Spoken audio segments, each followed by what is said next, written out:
Welcome to Gita from Zero. I wanted to take a little time here to be able to discuss and explain a new video series as well as a new live session that will be taking place in Brooklyn in the next months. It will be every Wednesday from 7 to 9 in the Brooklyn Temple here at 305 Skemmerhorn. And we will be discussing Bhagavad Gita. What I want to do is to explain Gita, but explain it from the very, very beginning in a way that allows people to understand Gita inside and out. At least the idea of Gita from Zero means that I don't presume that the person taking the class will have any prior understanding or knowledge of Bhagavad Gita. That's the idea of the name, which is Gita from Zero. What we hope to do is to create a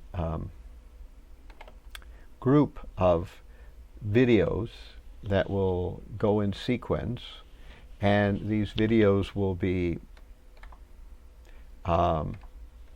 going from basic Bhagavad Gita, starting with a quite long, I intend to spend some time on the introduction phase of Bhagavad Gita, because I think that to understand Bhagavad Gita thoroughly, we have to kind of have a sense of what Bhagavad Gita is about. So maybe you have come across Bhagavad Gita before, or maybe not. Maybe it's completely new to you.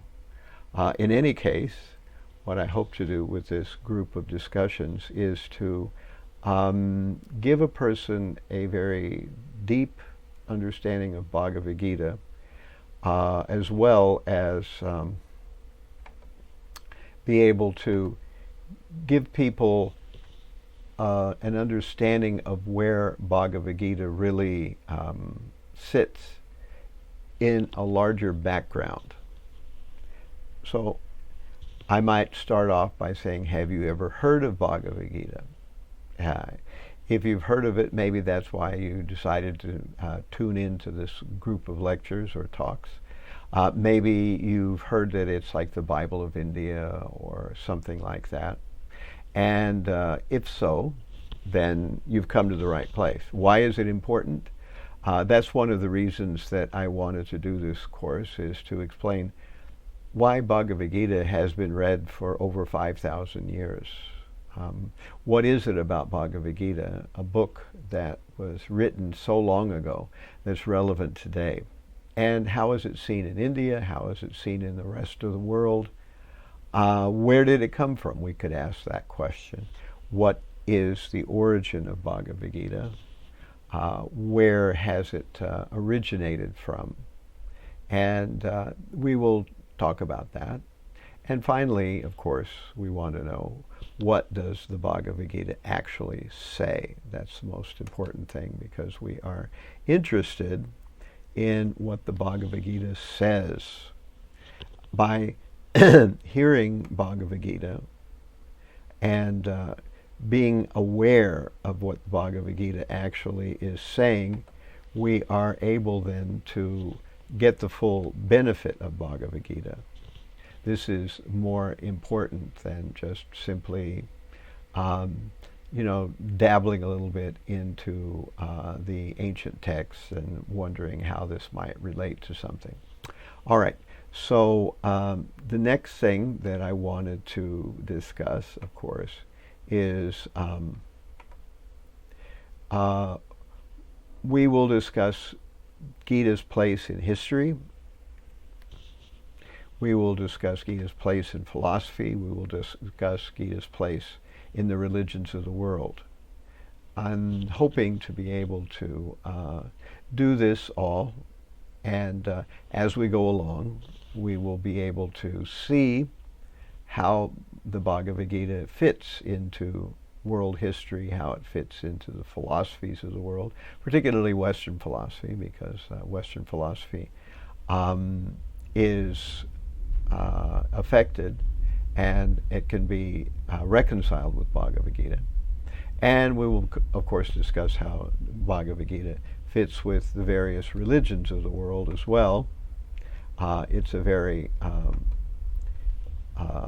ancient text, and it is, in fact, like the Bible of ancient India. To understand Bhagavad Gita means that you will understand the nature of Vedic thought, or the ancient thought of India.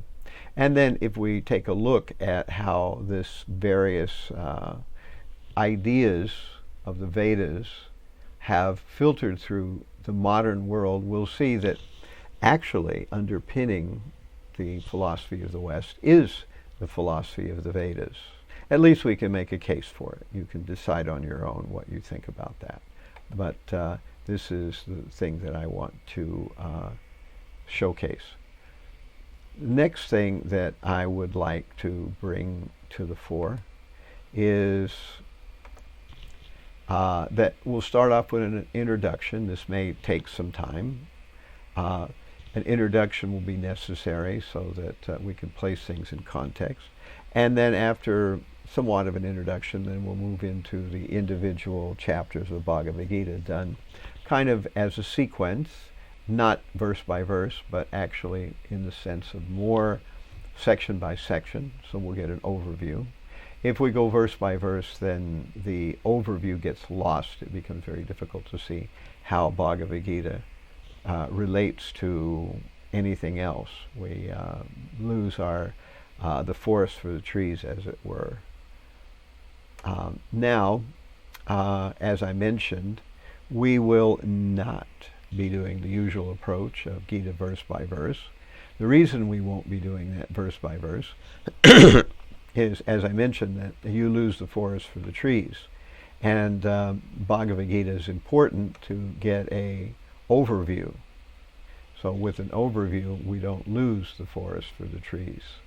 And then when a person is wanting to go a little deeper in Bhagavad Gita, then they can fit into one of our regular classes where we do, in fact, do Bhagavad Gita verse by verse. That's the most common way of doing it, at least in ISKCON, in our group. So we try to do this.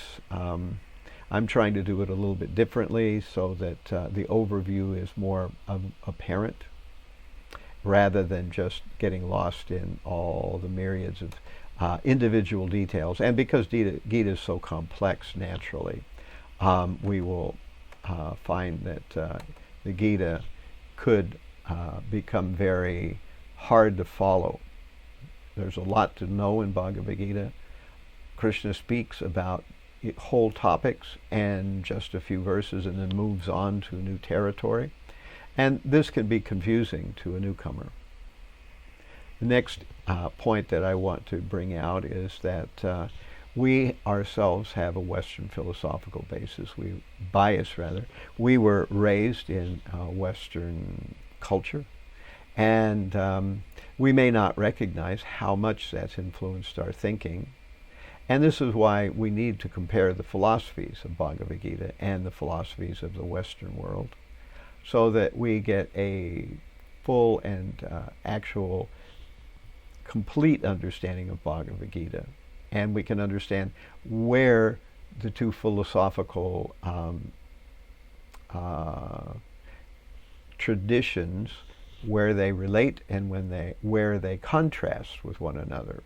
So that will help us to put things into perspective. I'm hoping to make this interesting. We'll see how it all turns out. I'm very optimistic about how this will go. And we want to discuss also Gita and the Vedic culture, because not only is the Gita coming to us from an ancient time, it's coming to us, at least for most of us, from a culture that we do not easily recognize, a culture that we don't relate to quite as in such a familiar way as we might our own culture. So we will talk a little bit about the cultural backdrop of Bhagavad Gita. And we might find that even those of you who are coming from India may not quite understand, because India, of course, has been influenced by modern trends and depends on the kind of region and the kind of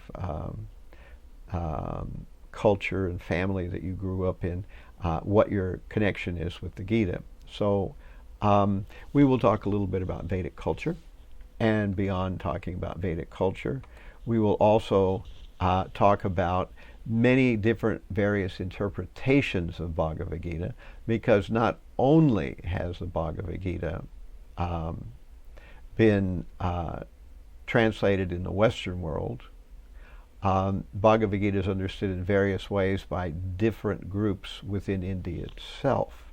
So we will talk a little bit about the various branches of Hinduism, the Indian Vedic tradition, or the what some people call Hinduism.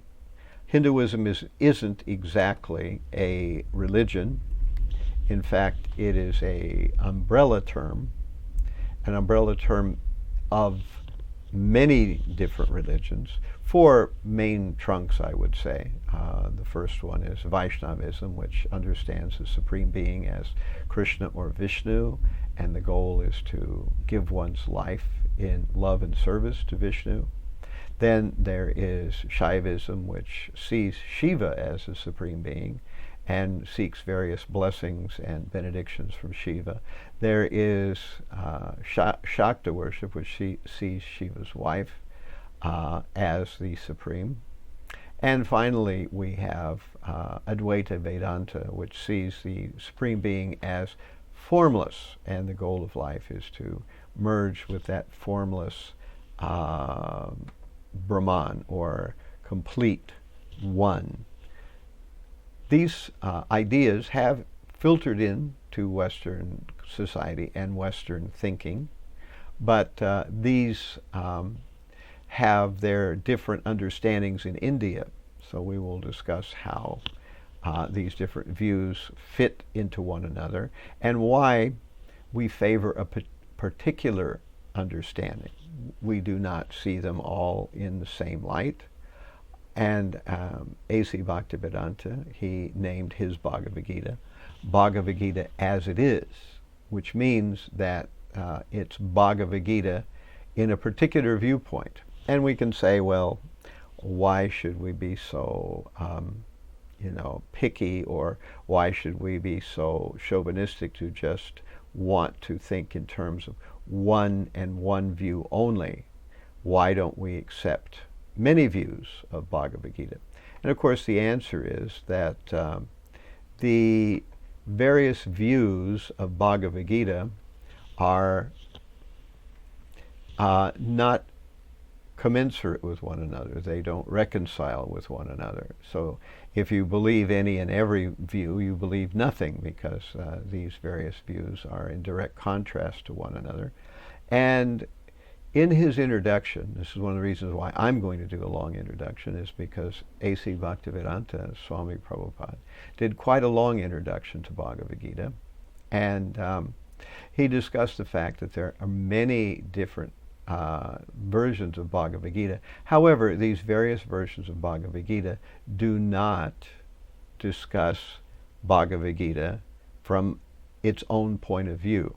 In other words, the Bhagavad Gita has a natural understanding. It has a natural explanation.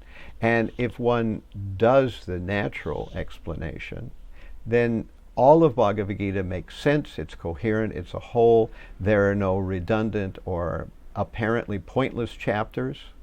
And we see that many times various commentators of various Gitas leave out half or a third or some number of chapters in the Bhagavad Gita.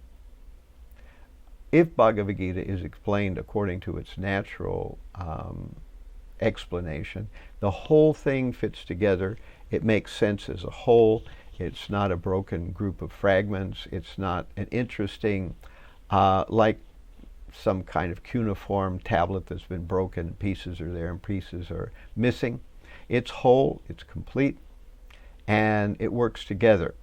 And we will explain why this is important and how to see Gita in this way.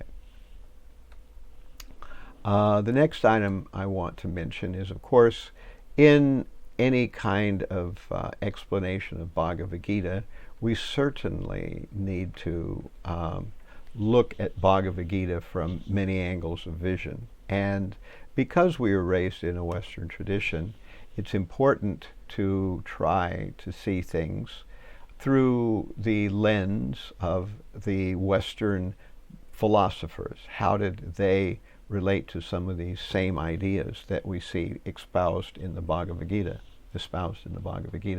So I think that's an important aspect as well. We will touch on that also as we go along. I'll try to bring various connective items to the fore. And finally, the Gita itself has many levels. Not only is the Gita quite full, but even after reading Gita many times, you will come to see things and run across things that you have never thought of before in the Bhagavad Gita, because the Bhagavad Gita is so rich in many different ways. And we need to be aware that the Bhagavad Gita can bring all these different things to the table. And kind of now in ending here, I would like to explain that there are many obstacles and many opportunities, so join us for the ride. We will try to put Gita in context. This will be a series of talks that will be posted to my YouTube channel, which is ForestDwellers 108. ForestDwellers being one word, a space, and then 108. If you type that into the search bar in YouTube, you'll come right to my channel. And I'm hoping to make these small and concise and try to deal with just a few topics. And each one will build on what's before it, and they will be in a sequence. I will number them. The ones with Bhagavad Gita chapters will start with 1, but those starting with 0 will be my introductions. And so as I say, I will plan some introduction. And then we will understand and launch into Bhagavad Gita, seeing Gita from all sides, and trying to come to the understanding of this great literature. And if you can make it in person, the location is 305 Schermerhorn Street, Brooklyn, New York, and that's at the corner of Nevins and Schermerhorn. And it's every Wednesday, 7 to 9. I will try to make every Wednesday. Maybe there'll be some substitutes on some Wednesdays if I'm called away for something else. And at any rate, these will be uploaded for those of you who don't live in New York or can't do that. Whether we will live stream these or not, I don't know. I don't plan to, but maybe one of the others will live stream them as well. So thank you from the control room here. And we look forward to this new series called Gita from Zero. So that's the title, Gita from Zero, a total approach to the Gita. And it will be Wednesday, 7 to 9 p.m. Live. And once these are recorded, they will be up on my YouTube channel, ForestDwellers space 108. So thank you again. Hare Krishna.